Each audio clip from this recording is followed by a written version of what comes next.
The silence in the Moretti ballroom was so heavy it felt like it might shatter the crystal chandeliers overhead. It was Friday, the day the clock finally ran out. Valentina Serova, the woman who had spent 2 years treating this mansion like a prison cell block, was unraveling. Her face, usually a mask of cold perfection, was twisted into something unrecognizable. She was screaming, a high, desperate sound that echoed off the marble walls, but for the first time, no one moved to comfort her. No one even looked away in fear. In the center of the room stood Ilara Voss. She didn't look like a revolutionary.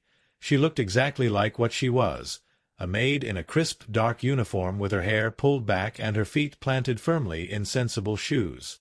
But in her hand, she held the one piece of evidence that pulled the rug out from under Valentina's carefully constructed lies. It was the truth of a betrayal so deep it made Valentina's previous cruelties look like child's play. The staff, the cook Valentina had slapped, the gardener she had humiliated, and the young kitchen girl she had reduced to sobbing fits of terror, all stood paralyzed. They weren't watching Valentina. They were watching the shadows at the edge of the room. There, leaning against the heavy oak frame of the doorway, stood Dante Moretti. He didn't move. He didn't shout. He simply watched. The most feared man in the city was as still as a statue, his dark eyes locked on the scene with a terrifying, icy calm. Usually, one word from Valentina would have Dante's men clearing the room. But today, Dante remained silent. His lack of action was the loudest sound in the room. It was the signal that the crown had fallen. Valentina lunged forward, her hand raised as if to strike the evidence from Ilara's grip, but she stopped dead when Ilara didn't flinch. Ilara didn't cower. She simply looked at the woman who had tried to break her and saw nothing but a frightened child playing dress-up. The power had shifted. The maid wasn't just a servant anymore. She was the only person brave enough to tell the truth, and the silence of the boss was her reward. This was the moment the mansion stopped being a prison and started being a house of reckoning. If that kind story is your speed, power, consequence, and the kind of backbone that changes everything, subscribe to this channel right now and hit that notification bell. Now let's get into it. The Moretti estate sat at the end of a private road that the county map didn't even bother naming. As the iron gate swung open with a heavy mechanical groan, Ilara Voss caught her first glimpse of the 3-story fortress of limestone and iron. To the rest of the world, this was a display of old money and untouchable status, but Ilara had worked in enough fine houses to know the difference between a home and a performance. The grounds were immaculate, the grass trimmed to a uniform height by a dozen people working themselves to exhaustion, yet the air felt stagnant. As Ilara walked up the gravel drive, her single bag in hand and her sensible shoes crunching against the stone, she felt a familiar weight settle on her shoulders. It was the particular tension that lives in walls where people are afraid, a feeling she recognized as clearly as the smell of rain before it arrives. She stood for a moment before the massive front doors, a 34-year-old woman of medium height with a face that people consistently underestimated. She wasn't here to make friends or find a family. She was there to work, collect a fair wage, and maintain her dignity regardless of whose name was carved into the deed. The side entrance was met by a tight-mouthed woman named Bess, the housekeeper, who moved with the frantic speed of someone who had somewhere more important to be. As Bess led her through the kitchen, Ilara noticed the staff. They looked up briefly, their eyes skittering over her before returning to their tasks with a careful, practiced disinterest. It wasn't true boredom, it was survival. In this house, noticing too much was a liability, and being noticed was a death sentence. Ilara kept her head down and her eyes open, realizing that while the limestone was expensive and the iron was decorative, the Moretti estate was nothing more than a high-end cage. Valentina Serova did not just live in the Moretti mansion, she occupied it like a hostile force. To her, the 12 people who kept the limestone floors polished and the gardens immaculate were not employees, but props in a performance of her own power. She moved through the halls with a predatory elegance, her heels clicking against the marble with a rhythm that sent the house into a collective, terrified hush. The kitchen was usually the first theater of her cruelty. One morning, the cook, a man who had served the Moretti family for a decade, misplaced a single silver spoon from a breakfast set. Valentina didn't raise her voice. She simply walked over and slapped him across the face with a force that echoed off the copper pots, her eyes cold and empty of anything resembling regret. She didn't stay for an apology. She simply stepped over the fallen spoon as if it were a piece of filth. Outside, the gardener fared no better. He was a man in his 60s who took pride in the grounds, but to Valentina, he was merely an object to be humiliated. She would stand on the terrace, pointing out invisible flaws in the hedges or demanding he replant entire sections of the garden in the pouring rain, watching from behind the glass with a faint, satisfied smile. But her true specialty was breaking the spirit of the young. The entire staff was forced to watch one Friday afternoon when Valentina cornered a 17-year-old kitchen girl who had accidentally scorched a silk napkin. She didn't just scold the girl. She systematically tore her down, reducing her to sobbing fits of terror in front of everyone. Valentina called it discipline, but the staff knew it for what it was, a warden asserting control over her cell block. For 2 years, this had been the law of the house. Valentina was the untouchable sun around which they all burned, and not one soul dared to breathe wrong in her presence. They lived in a state of survival, eyes down, hearts racing, waiting for the next strike from a woman who felt no pain and offered no mercy. They had forgotten what it felt like to stand straight, until the quiet woman in the sensible shoes began to watch back. Walls didn't just have ears, they had teeth. Ilara's sensible shoes made a soft, rhythmic sound against the marble, a steady, calm heartbeat in a house that was suffering from a permanent tremor. She began her work in the grand foyer, methodically polishing the banisters and dusting the frames of oil paintings that depicted men with hard, uncompromising eyes.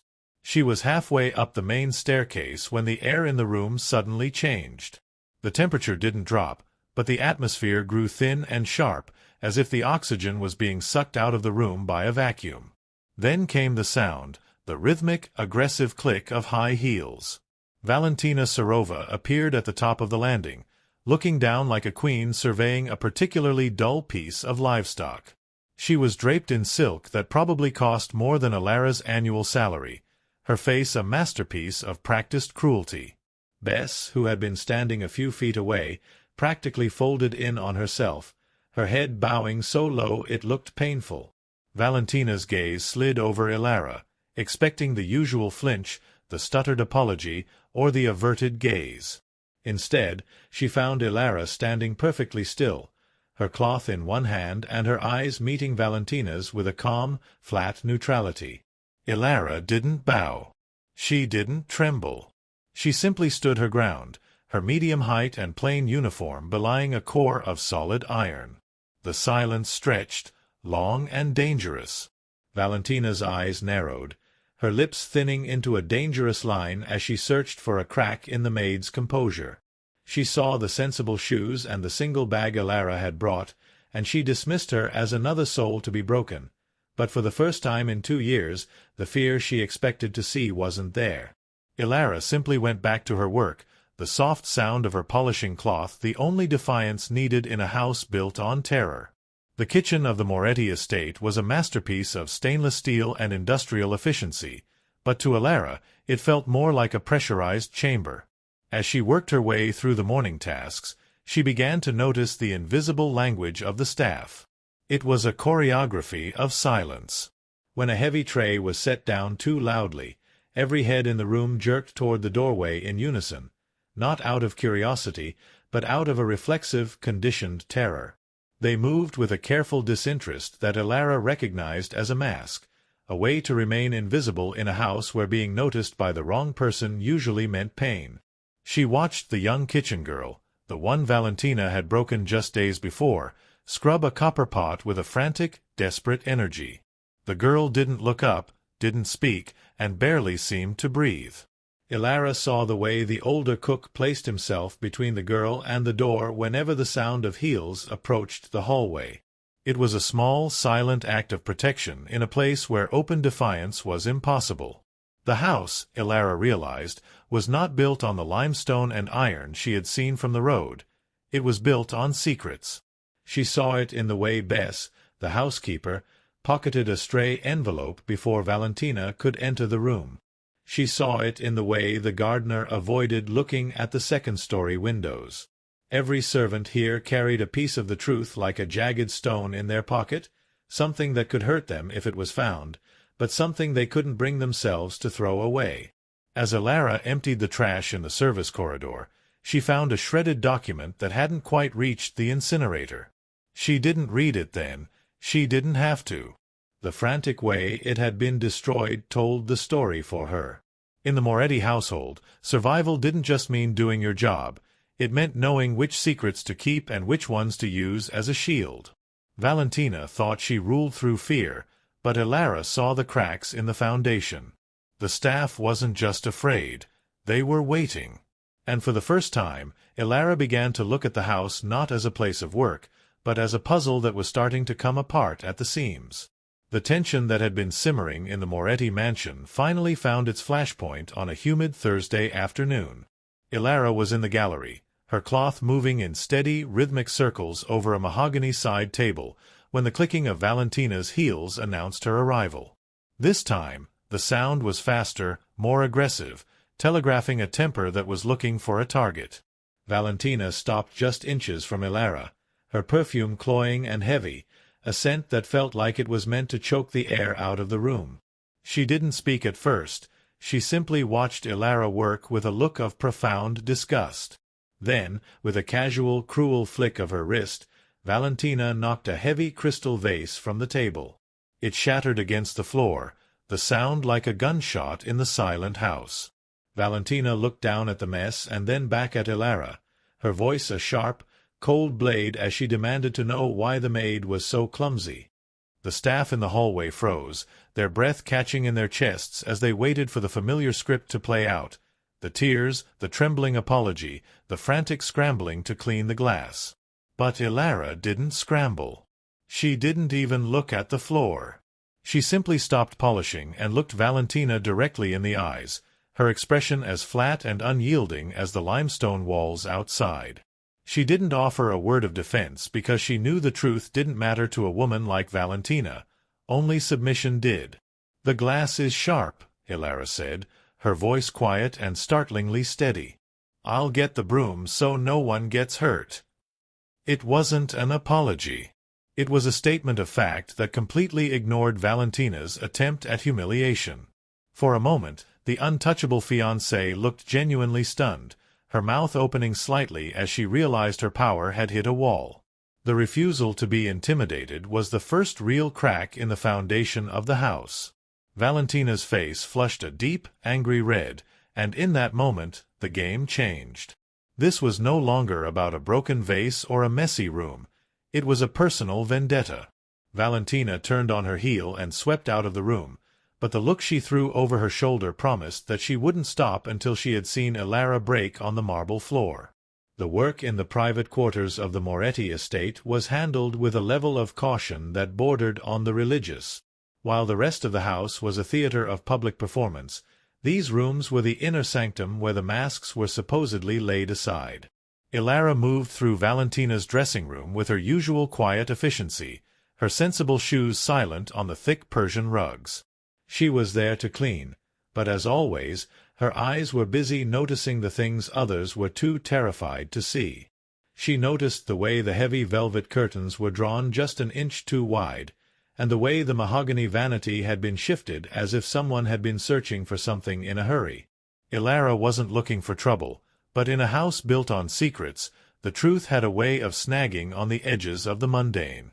While dusting the underside of a heavy, marble-topped nightstand, a place Bess and the other maids were too hurried to reach, her fingers brushed against something that didn't belong. It was a small, leather-bound ledger tucked into a recessed compartment, hidden with the kind of desperation that suggested it was a life insurance policy. Elara didn't hesitate. She opened it to a random page, her eyes scanning the neat, sharp handwriting she recognized from the daily instruction lists. It wasn't a diary. It was a record. It contained dates, offshore account numbers, and names of rival families that Dante Moretti spent his life trying to dismantle. The realization hit her with the cold clarity of a winter morning. Valentina wasn't just a cruel fiancée, she was a parasite. She was systematically siphoning funds and selling internal security details to the very people who wanted Dante dead. This was the betrayal that would end everything, a secret so explosive it made the petty slaps and humiliations in the kitchen look like distractions. As the sound of Dante's heavy footsteps echoed in the hallway, Ilara carefully replaced the ledger exactly as she had found it. She went back to her polishing, her face a mask of calm, but her mind was racing.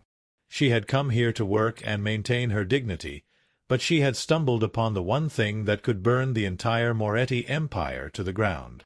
For the first time, Ilara realized she wasn't just a witness to the cruelty of the house. She was now the keeper of its most dangerous truth. The atmosphere in the Moretti mansion on Tuesday morning was brittle, like glass cooled too quickly. Valentina Serova had always relied on the scent of fear to navigate her kingdom, but lately, the air around Ilara Voss had smelled of nothing but calm. It was a defiance Valentina couldn't name, and it made the skin on the back of her neck prickle with a growing, paranoid heat. She didn't just want Ilara to work, she wanted her to tremble. Valentina cornered Ilara in the narrow service corridor leading to the private terrace, a space where the limestone walls felt like they were closing in. The clicking of Valentina's heels stopped abruptly, replaced by a silence that was far more aggressive. She stepped into Ilara's personal space, her eyes scanning the maid's face for any flicker of guilt or hidden knowledge. Valentina knew someone had been in her quarters. She could feel the microscopic shift in the room's energy, and her instincts pointed directly at the woman who refused to flinch. "You have a habit of being where you aren't invited, Ilara," Valentina said, her voice dropping to a low, venomous purr that was designed to terrify. She reached out, her manicured nails digging into the fabric of Ilara's sleeve, pinning her against the cold stone wall. This was the discipline Valentina used to ensure the silence of the house, a physical reminder of who held the power of life and death within these iron gates. She began a systematic interrogation disguised as a critique, her words meant to probe for a crack in Ilara's resolve. She brought up the shredded documents, the misplaced items, and the accidents that had befallen previous maids who grew too curious. It was a clear, lethal warning. In the Moretti house, secrets were buried deep, and those who tried to dig them up were usually buried deeper. Ilara felt the sharp pressure of Valentina's grip, but she kept her gaze steady, her mind locked on the memory of the leather-bound ledger hidden under the nightstand. She didn't defend herself, and she didn't offer a plea for mercy. She simply waited for the storm to pass, her heartbeat slow and rhythmic against the chaos of Valentina's rage. The warning had been delivered, but Valentina had made a fatal mistake. She had confirmed that her secret was worth killing for, and in doing so, she had given Ilara the final piece of the puzzle. Valentina swept away, confident she had secured Ilara's silence, unaware that she had actually ignited the countdown to her own destruction. The air in the grand hall on Friday morning was thin and electric, the kind of stillness that precedes a devastating storm. The entire household had been summoned to the marble floor, a space that had served as Valentina's stage for 2 years of systematic cruelty.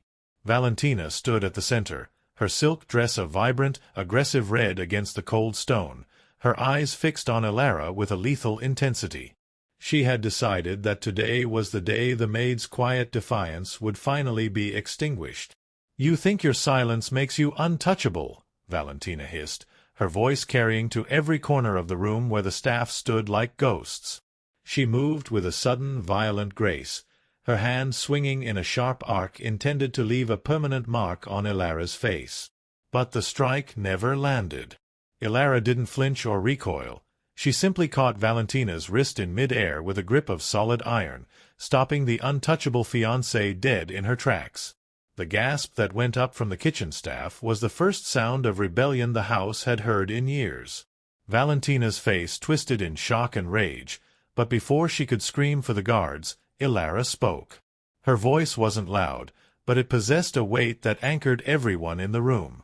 "I am not the one who should be afraid today, Valentina," Ilara said, her eyes boring into the woman who had tried to break her. With her free hand, Ilara reached into her apron and produced the leather-bound ledger, holding it up so the entire room could see the evidence of the betrayal. She began to speak the truth, not of broken vases or scorched silk, but of the offshore accounts, the leaked security codes, and the systematic sale of Moretti secrets to the very families who wanted Dante dead. Valentina's complexion drained of all color, turning as gray as the limestone walls. She tried to pull away, to deny the words, but the weight of the evidence was undeniable. The warden of the mansion was suddenly small, her authority evaporating like mist in the morning sun. Ilara didn't need to raise her hand to strike back. The truth was a far more devastating weapon. As Valentina's knees finally hit the marble floor, the sound was not of a victim falling, but of a tyrant's reign collapsing in front of the very people she had spent 2 years terrorizing. The silence of Dante Moretti was a physical thing, a cold, suffocating weight that pressed the remaining air out of the grand hall. He had not moved from the shadow of the doorway, his dark eyes fixed on the woman kneeling on the marble floor. Valentina looked up at him, her lips trembling as she searched for a single flicker of the protection he had provided for 2 years. But Dante's face remained an unreadable mask of stone. In the Mafia world, betrayal wasn't a domestic dispute, it was a death sentence. Dante finally stepped into the light, the sound of his boots echoing like a drumbeat of finality. He didn't look at the ledger Ilara held, and he didn't look at the staff who were finally standing tall.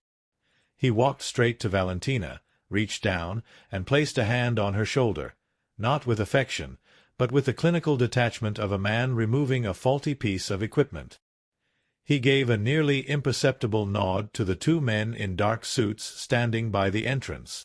Without a word being spoken, they stepped forward, lifted Valentina from the floor, and began to lead her away. Her screams of "Dante!" echoed down the limestone corridors until a heavy door slammed shut, cutting the sound off forever. The boss then turned his gaze toward Ilara Vaz. The room held its breath, waiting for the consequence of a maid who had dared to disrupt the order of the Moretti house. Ilara stood her ground, her sensible shoes firm on the marble, her gaze meeting his without the flicker of a flinch. Dante looked at the woman who had seen the truth when everyone else was too afraid to look. He saw the backbone that had survived the warden's reign and the eyes that noticed everything. "The house needs a new order," Dante said, his voice low and raspy. "And it needs people who can see what's right in front of them." He didn't offer a promotion or a title. He offered something far more valuable in that house: respect. As Dante walked away, the atmosphere of the mansion began to shift. The smell of stagnant fear was replaced by the crisp, clean scent of a house finally breathing again. The kitchen staff didn't return to their tasks with careful disinterest. They looked at Ilara with a profound, silent gratitude. The limestone and iron still remained, but the prison was gone. Ilara Vaz smoothed her apron and returned to her work, no longer just a servant in a performance, but the woman who had redefined the very foundation of the Moretti estate.